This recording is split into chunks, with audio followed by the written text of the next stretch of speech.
Ready, set, go.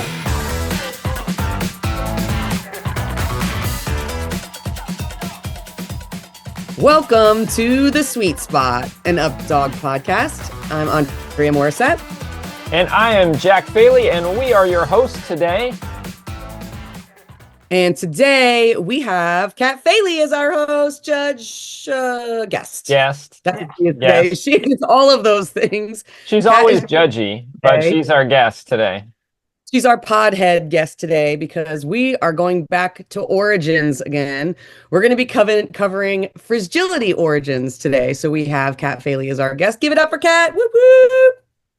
And Kat, although lots of folks were pitching in on ideas, the initial idea for Frizgility did come from Kat. So this is an excellent opportunity to have her in the hot seat as our guest to answer all of your questions about Frizgility. Dre, I know you usually ask some get to know you questions before we get started with anything. Anything you want to ask Kat that maybe you haven't asked before? Kat, how are you feeling about the UpDiff registration process now? I mean, that just happened, right? Might as well ask you something time relevant. So how's the beginning of the UpDiff process going so far? You seem much less stressed than in previous years. Oh yeah. Having it cover several days and get rid of the button push. That's huge. There's people have been having trouble logging in, and of course people always have trouble with they've created multiple accounts, so now they don't know which one to go in to register. So that's an ongoing problem. But Brian shared the initial numbers with me yesterday, and they're looking pretty good. Nothing crazy yet, but people still have a few more days to register. So, and there's that Jack guy that's doing lots of stuff to ease your burdens. Well, not on registration, but lots of other things. Yes. Okay. Thanks. Jeez. And you guys have a new family member this week, so that's something exciting to talk about. You guys brought home your latest remix, Knox Baby, which is a mini Aussie border with it. Did I get that right? Yep. Perfect. And his litter name was Wavy Gravy. He's a very handsome dark red male. And he's very, very handsome. So I don't think you guys came up with a name yet, but that's an update. Maybe we can see his face poke out sometime in this podcast, and you can. I'm sure we'll have to at some point. Announce your little baby. He's very loud so far. That's what we know. And you guys aren't sleeping much, so. That's the update from the Faley Ranch over there. They're depleted on sleep from night number 2 from new puppy. Everybody knows how that goes. So let's jump into it. Kat, you were, when we started as the group around the table when we were creating all of this, you were really the only one that was involved in the agility community out of all of us. So it makes sense that you were the one that brought in the idea of crossover games. So that's pretty cool. That's how Kat kind of started the conversation. It never even occurred to me to use equipment at all. Where did that come from? What made you think of that? Well, it's really part of how I trained. When I would train a dog, I'd do, jump and throw a toy. And with Ruckus, he loved Frisbee. So it was jump, throw a Frisbee, jump tunnel, throw a Frisbee. So it was something that I already did naturally. And so it was like, well, why not? Why not make this a cool crossover game? Like we've talked about in the other origin stories, I'd always try to get my agility friends to come and play disc with CFDDC. Well, here's another reason for them to do it. They can do what we ended up calling a crossover game. So it's just kind of a natural thing for me.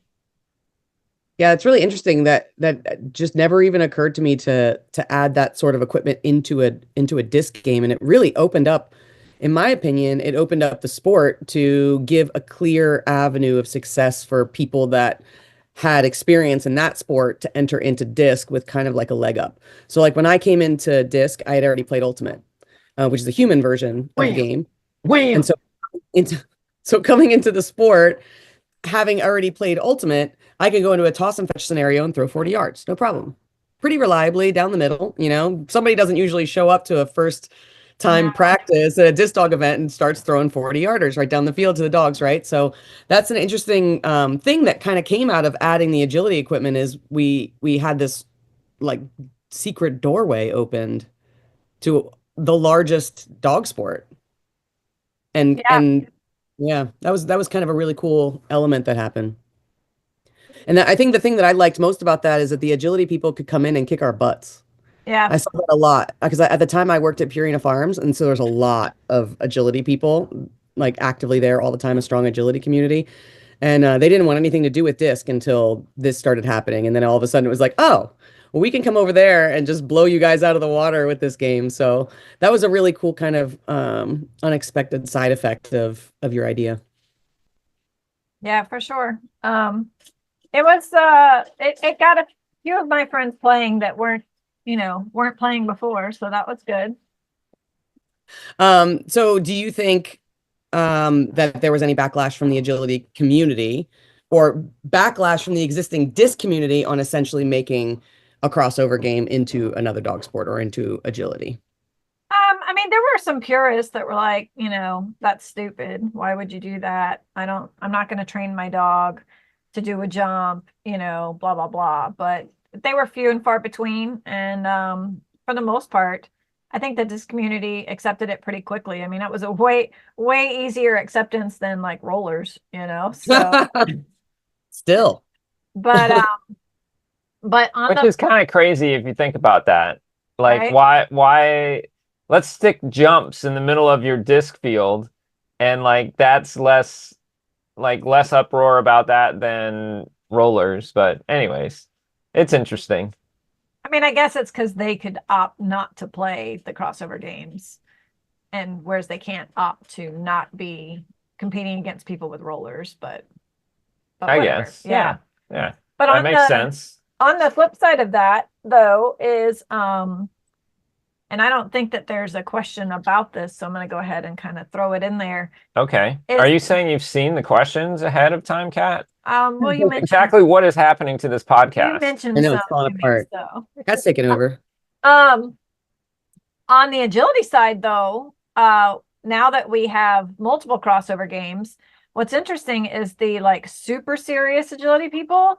Frizgility is not their game. Like they don't, they're afraid that their dog will pattern. And if they see a jump tunnel jump in a trial, the dog will just take off and go do it and stuff like that. So some of the more like high level serious agility people who do up dog don't do Frizgility. They'll do 7-Up, they'll do funky, but they won't do Frizgility, which I find very interesting. I mean, personally, I think a dog is smart enough to tell the difference as to where they are, but I know they should take cues from their handler, right? Like agility, always be looking for the cue from their handler, right? Right. But yeah, there's a few that never did it or don't want to do it or play it very minimally. So I've always found that very interesting. That is really interesting. It could be because maybe that game is, I mean, not like that would be a factor, but that game is easier for disc people to be competitive. The throw is still hard. I mean, not like the throw is hard. The throw is hard to get it an interception at the right time to not stop the stride of the dog at a high level, right? So agility people are coming in and looking to be in a crossover game at a high level because that's their sport. And if anybody can race through the jump tunnel, jump in a pattern, right? But can you really hit that 10-yarder right in stride? So maybe it fades a little bit more towards more of a hybrid player than a purist in that regard, because it really does take both skills in order to that might be part of it for some people too. I mean, this is another one of those times when, we talked about it with four-way play, when the game's broken by the players, or at least the original thought about the game is broken.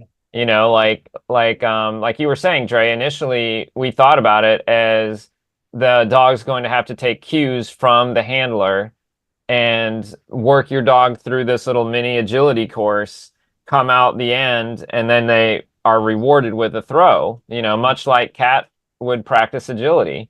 But then, of course, as soon as some of our top teams, which we talked about in another episode, started like patterning their dogs, and the dogs just started cranking through and looking at jump, tunnel, jump, or whatever the three obstacles were as like one task, one thing.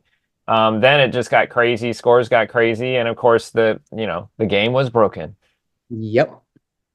Doesn't take much, you know. Everybody finds the loopholes, and I think a lot of our games have kind of transformed in that way. You know, our idea of what it was going to look like, and then everybody kind of shifts it around and creates new strategies and finds ways to be more effective. I'm excited to see what happens with Fireball. But anyway, Yeah. we're talking about this. All right, so Kat, we talked about these agility folks crossing over and playing some Updog. How do you feel about your game? Do you feel like that it made that impact in the agility community or like in the disc community? Have we gotten people from agility to come over to disc and maybe start playing disc as well? Definitely. I mean, definitely. I'm not like for sure. Like Definitely. there's no question about it. Like people have started Updog because of the crossover games. I've had multiple people tell me that. It not only is it a way to get agility people into disc, but it's also a way I found to get your agility dog to be more trial ready because you're working your dog in a competitive environment with the reward, which you can't do in an agility trial. I experienced that with Spice. She did not like agility trials that much. She'd do it, but she was not like her usual speedy self. Peppy self, yeah. Yeah, but so I quit doing agility with her because I had Ziggy who liked it better anyway. But she had been playing Frizgility. She loves Frizgility. And she'd been playing Frizgility for a little while. And then I was like, I'm going to enter her in this trial. And all of a sudden, she was a completely different dog in the trial because she had had so much reinforcement history of getting that toy after the obstacles that it changed her trial behavior for agility.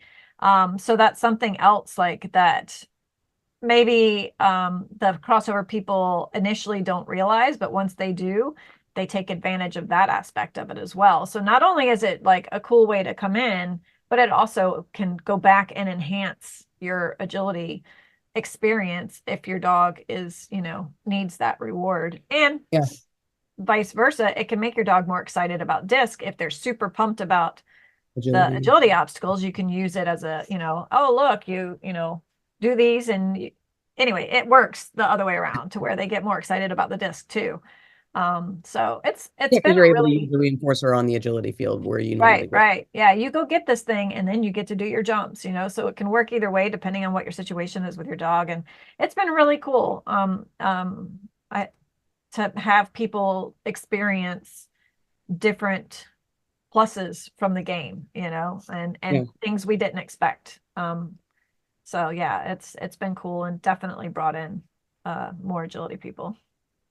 This is not one of our official questions, but just as you're talking about this, like I see some folks that I know play agility keep the jumps higher, whereas other people put the jumps lower for the game. What are they thinking? Like, what's their strategy or thought process behind that, Cat? Like, I don't really know. Like, I would feel like everybody would want to just run as low as possible so that their dog could go faster. I don't know, but that's just me. Well, so here's another way that people broke the game. In my opinion, not really, but just in my opinion, is that so the reason that there's so many jump heights available is so that originally, my thought process was you start your dog at their proper jump height, and then as they age, you can move them down. I didn't want to have to deal with veterans divisions and knowing dogs' ages and all that mess. So I was just like, we'll just do it on the honor system. Kind of like self-monitoring. Right. You do it. Okay. Right. But, and then that way, if your dog got injured or something and you needed to lower it, like I didn't want to have to deal with enthusiast level and specialist level or performance level. Like I didn't want to go there. It was just more like you choose what's best for your dog. What ended up happening is everybody just chose the lowest jump height. And except for people who need to maintain the criteria for their dog, in which case they'll choose their proper jump height or they'll choose just one jump height lower. So I never really expected that to happen, that everyone would choose the lowest jump height. It's fine. I think dogs knock bars at 12 inches more than they would if you jumped them a little higher. Like people are having bar knocking problem because their dogs are jumping flat since it's not really a jump. But, you know, whatever, do whatever works for you and your dog, or what you think works for you and your dog. But the thing that I just I'm hearing some opinion come out in that speech, but go ahead. Yeah, there is.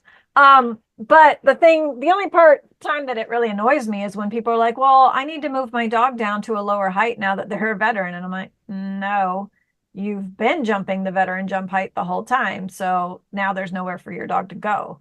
That's the only time I get annoyed by it is, you know, because they've been jumping 12 inches or 8 inches the whole time, and that's the lowest allowable.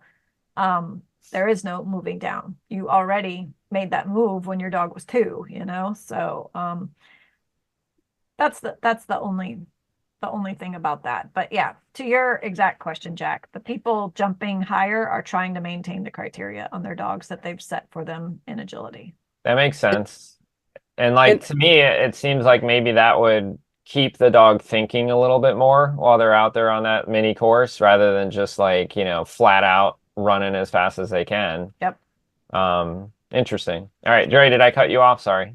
No, I mean, I just a direct thought about that because, you know, the dog trainer in me, the little sparks go off of like, why is that happening? So the reason, Kat, did you want to go through the reason of like why people would lower their jump heights for the dog to go faster, but then that creates problems in collection and that kind of conversation. So the reason why people would be jumping their dogs below their regular jump height is because it's faster. The dog can run faster because they don't have to jump as high. But when a dog is running, they jump flat. They're leaning forward. They're not collected. And so that's why they're knocking bars, is because they're not rocking back to collect over the jump like they would if it was a proper jump height for the dog in agility. They're required some sort of a chip collection in order to clear the bar. If it's lower, the dog just flies right over top of the bar and doesn't collect their back feet.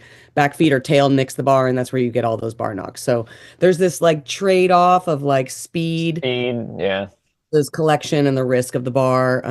It's one of those fine lines, and it's one of those elements of the game that people can choose what their strategy is the best for their dog. Some dogs that don't collect very well are probably going to do better, more consistently not knock bars if it's at a higher jump height, but then they're going to be a little bit slower. Is that going to get them more points than having a potential knock bar later in the round at a faster set? So that's one of those. A knocked bar round 1 that's or round $5 2. a round. That's 35 points. That is going to kill you. Points right there. Yep. Yeah. So I just wanted to allude really quick to the dog trainer nerd in me of the different jumping style between the dogs there for those people that don't do agility or maybe don't understand agility jumping or that kind of stuff, that the dog's going to run forward and jump flatter over a lower jump, but they're going to run faster. What were you going to say? Unfortunately, there's not enough people that jump at their proper jump height for us to even like look at the data. You know, because 85% of the people jump minimum 12 inches, whatever the minimum is, they jump. So yeah, super interesting.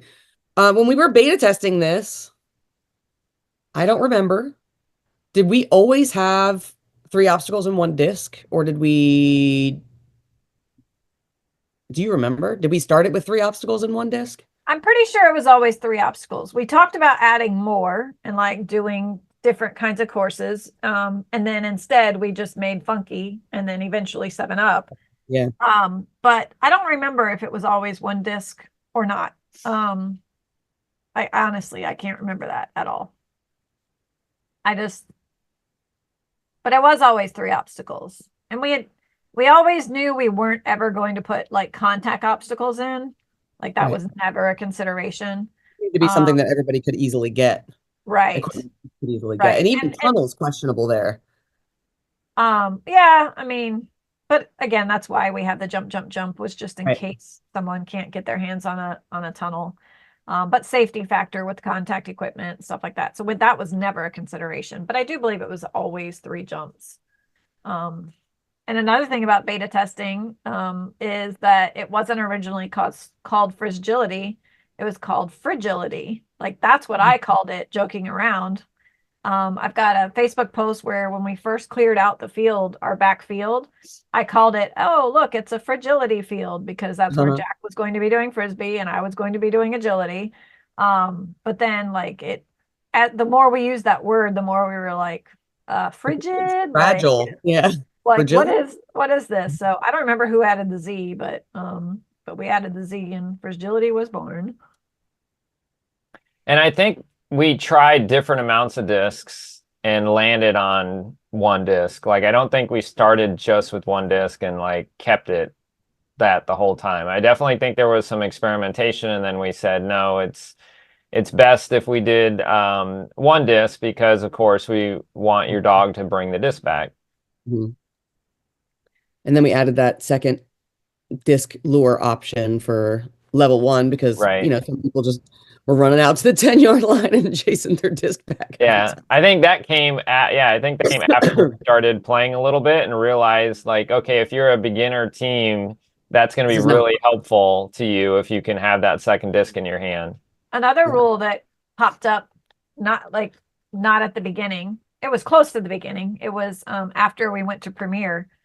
So we had played Frizgility, you know, a handful of times, was the 3-yard honor line. Yeah. After watching pure agility people come play, because that was a cluster type event, they would send their dogs to the obstacles and then just throw the disc on the ground at the throwing line. Not even attempting a throw.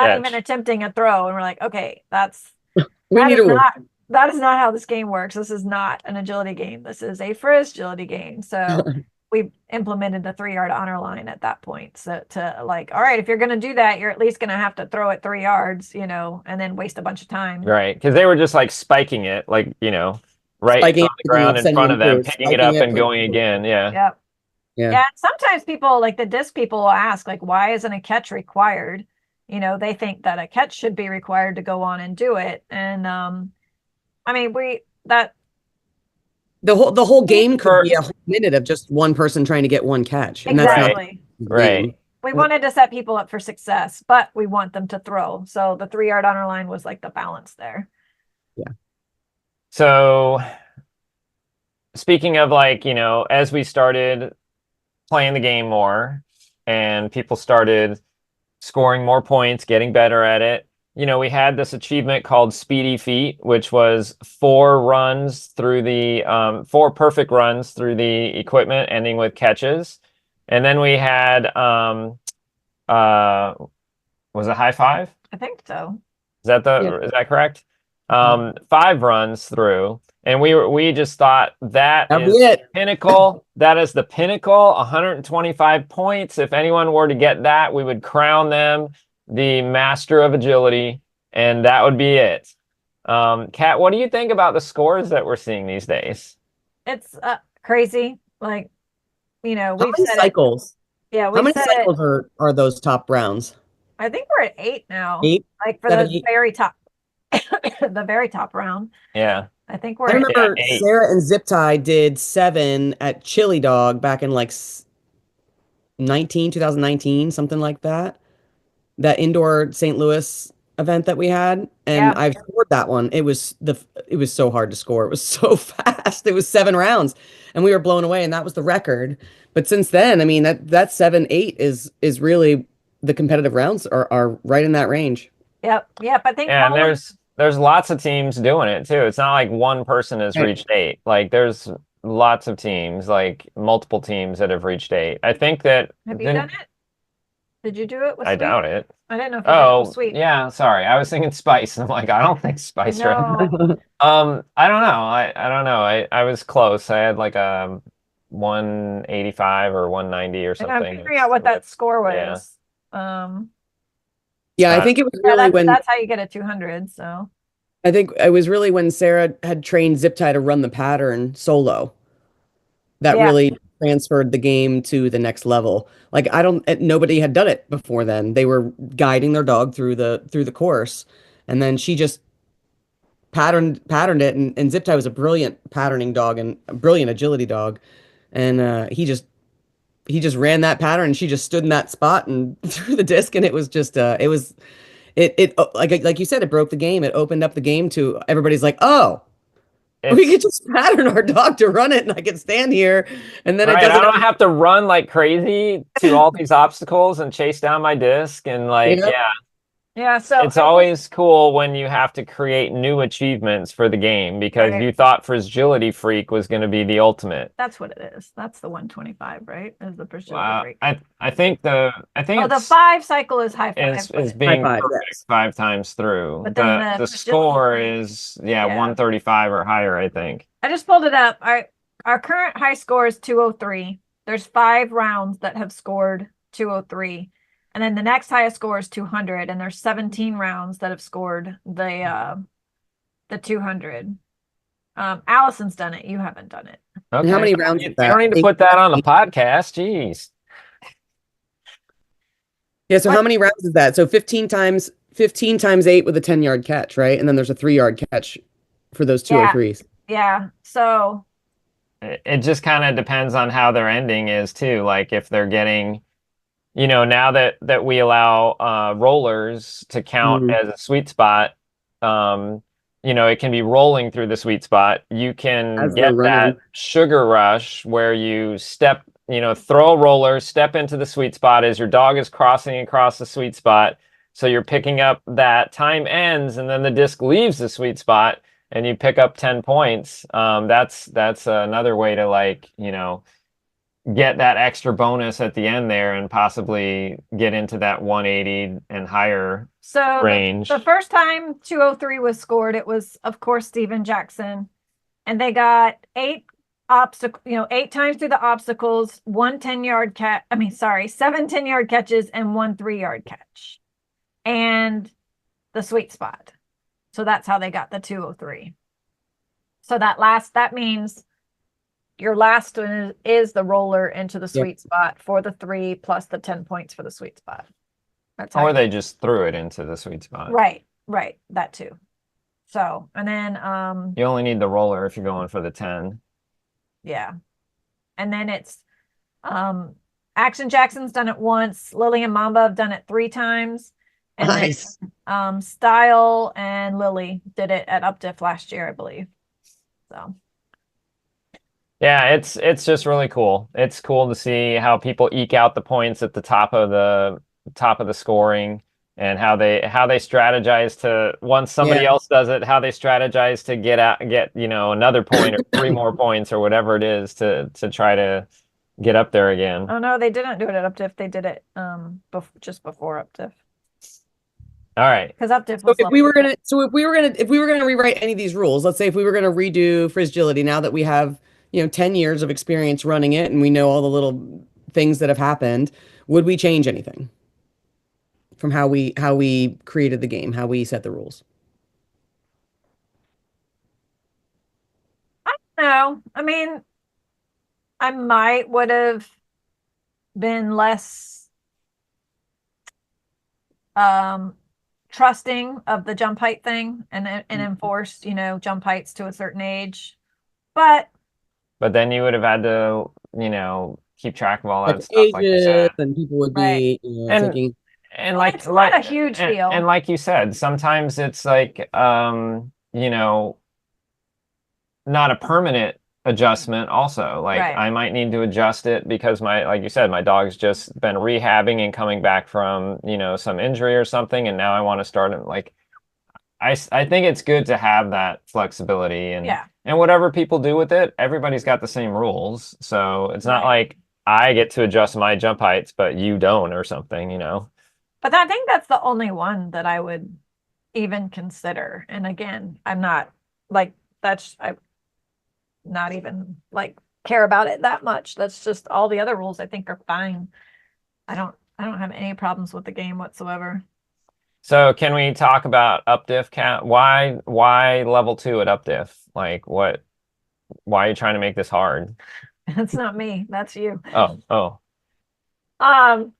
So I mean, our thought is that someday Updiff will be level 2 games. At least that was our original thought, was a slow transfer to level 2 at Updiff, since it is the international finals. It's a championship event.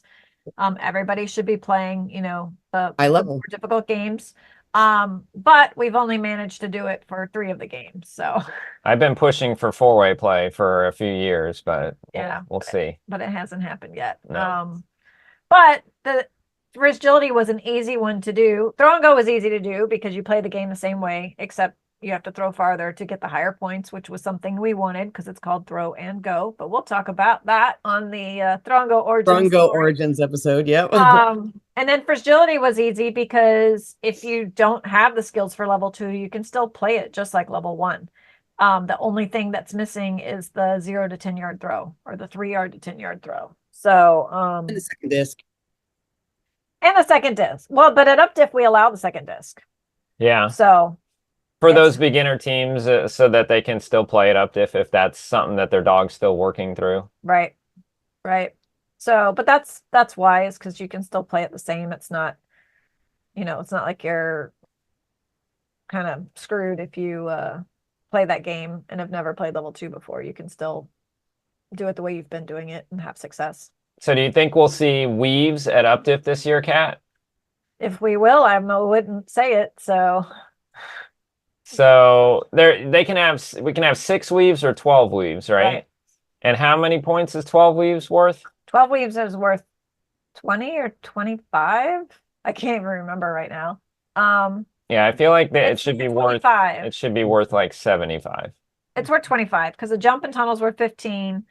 6 weaves is worth 20 and 12 is worth 25. I'm 95% sure. I don't know, man.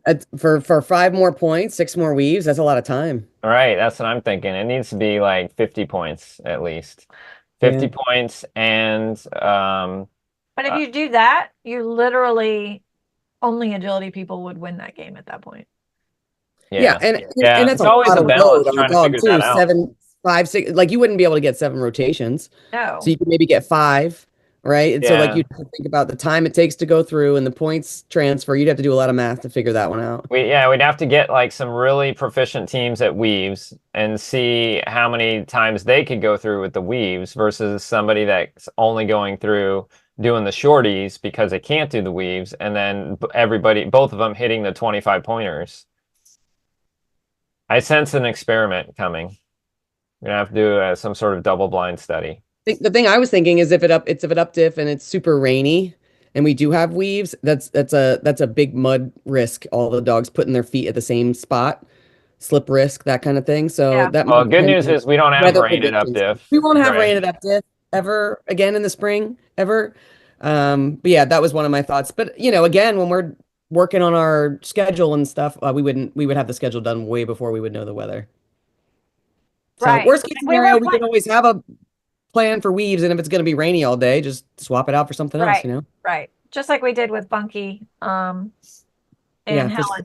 We pulled the tunnel because it was in a puddle. So yep. You can always adjust. Yep.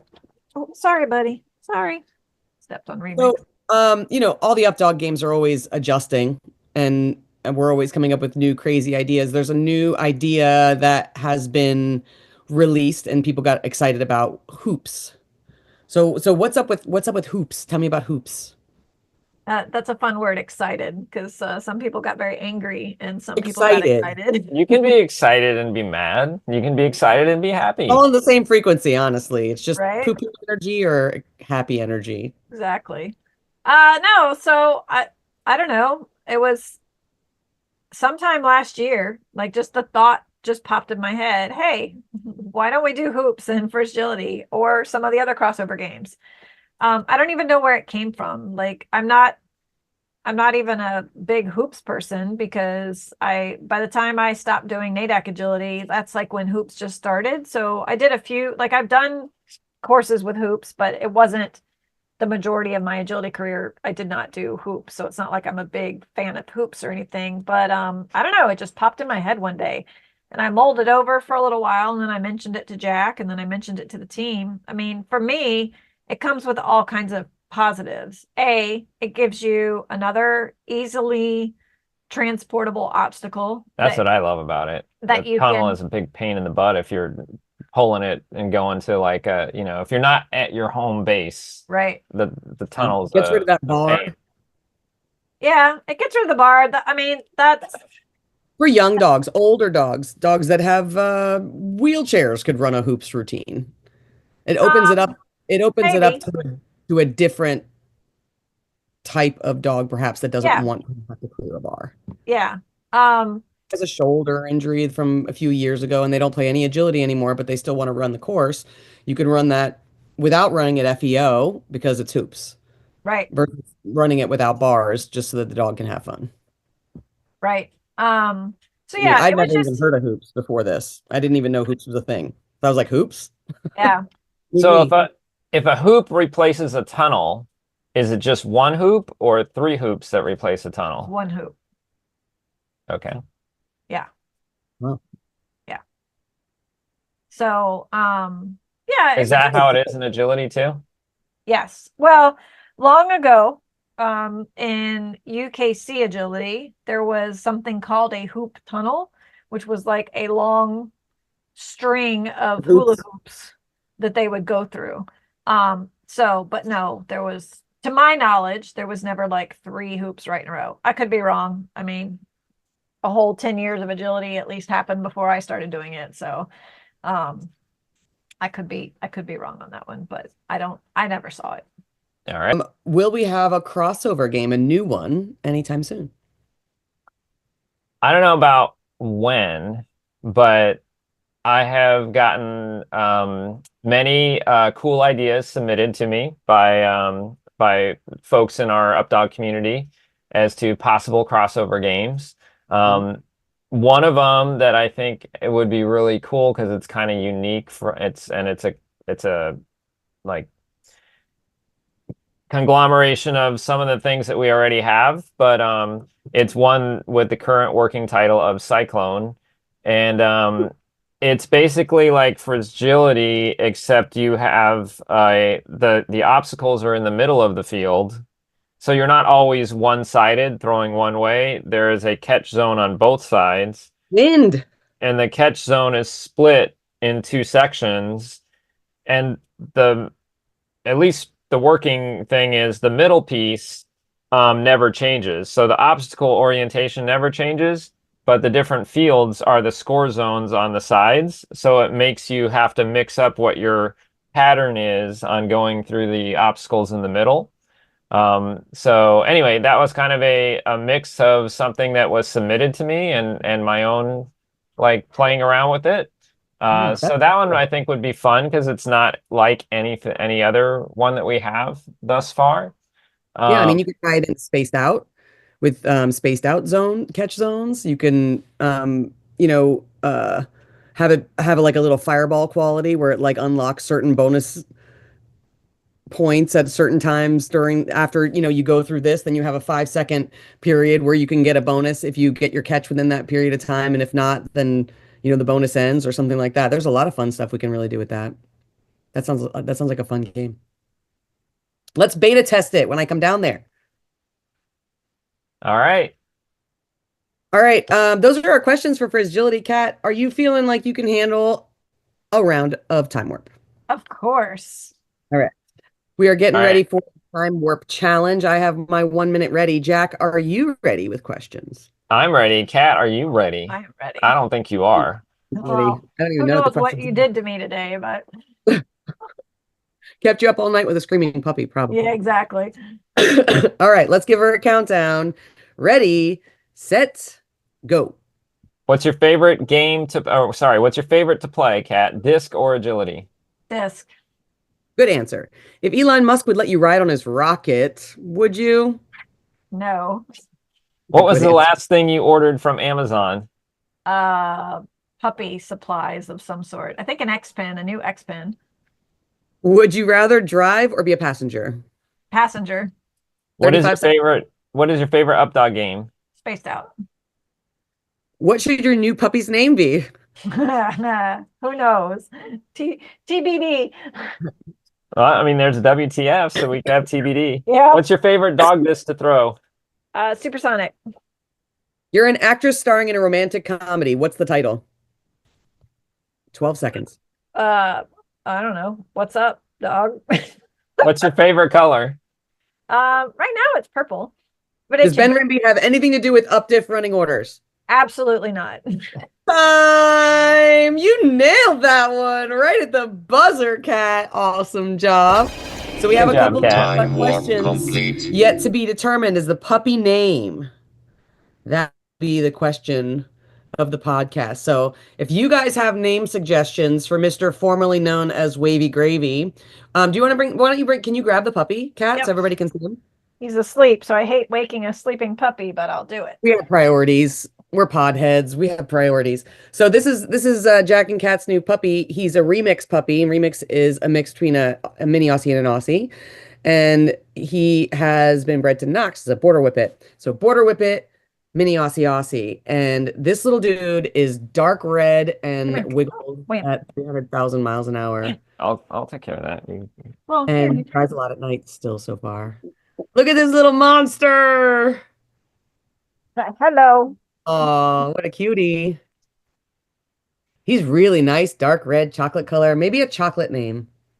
Yeah, but that's so like cliche.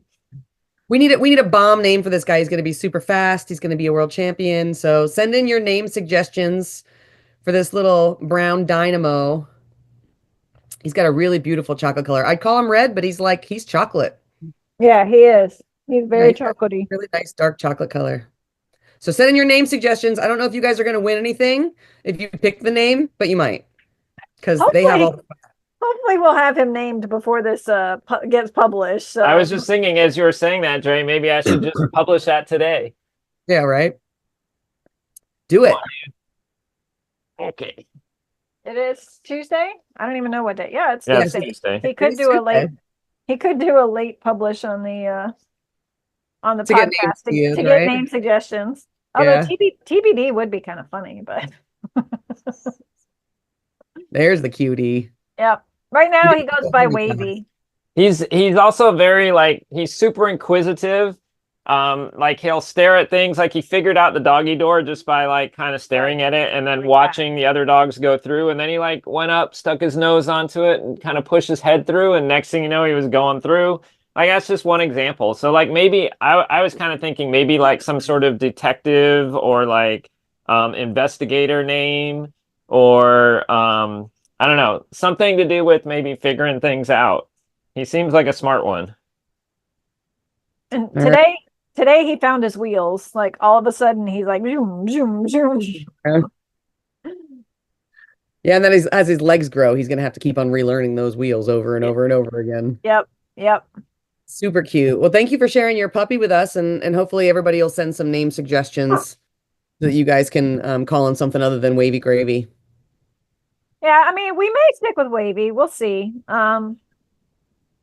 It may stick. I don't know. He answers really well to it. He does answer really well to it. So what's interesting, I was talking to Deborah, the breeder, Shine On Performance Dogs. I was talking with her yesterday, asking her in her experience, how many puppies keep their litter names? And she's like, never. Because for whatever reason, Remix's puppies, a lot of them have kept their litter names or some very close approximation of their litter name. And she's like, yeah, no, that never happens. Interesting. Yeah. And it's possible that one of the other puppies from this litter is going to keep its litter name, Drumstick. They're thinking about keeping Drumstick. Two puppies in the Amari litter kept their litter name. And then Troy's puppy just went from Dodger to Dozer. And Veggie's litter, one puppy kept their exact name and two puppies, Shamrock went to ShamWow and Potato went to Teo. So it was very it's pretty close. Yeah. So and Chip in the first litter, his name. So I don't know what's going on with Remix puppies and why they keep their litter names, but it kind of makes me want to do a good job of naming them then. Yeah, I guess those I mean, I didn't name them, so it's the breeders, that are doing it. But anyway, I don't know. So for that reason, Wavy might work. And we like new wave music, so that we have a music theme, so that works. But I don't know. We'll figure it out. I think y'all need to send some good world champion, explosive, amazing type of disc dog names for suggestions to offset Wavy. That means you have to put this podcast out. Now I gotta edit it. We're going to be posting this earlier. Thanks a lot, everyone. Well, thank you, Kat, for joining us for our podcast today. We love having you as a guest and another Origins post. Thanks for creating Frizgility and having the idea of crossover games. Would never occurred to me. And it certainly has, I think, been one of the major factors that have grown Updog and grown the sport of having a direct link into the largest dog sport in a really friendly way for people to come try disc inside of that and have success right away. So that was a brilliant idea, and I think that's really made a really big difference in the success of Updog. My pleasure. So if you guys know of a topic you want to see covered, don't forget, we're looking for topic ideas. So post it on the discussion page. Let us know. Contact Jack. Shoot us a message. Give us some ideas of stuff that you want to hear about. We're putting out these podcasts every single week, and we are always open for your ideas. So we want to hear what kind of topics you guys want to hear about. All right, guys. So that does it. Thanks, Kat. Thanks for joining us. Hopefully we see you guys out on an Updog field soon. Updiff field soon. I really am excited to see all of our listeners there. Dre and I are trying to think of like a way we want to do like a live podcast with like submitted questions at Updiff. So be on the lookout for that. And in the meantime, be kind to each other and be kind to your animals. You guys have a great one. Thanks, guys. Bye.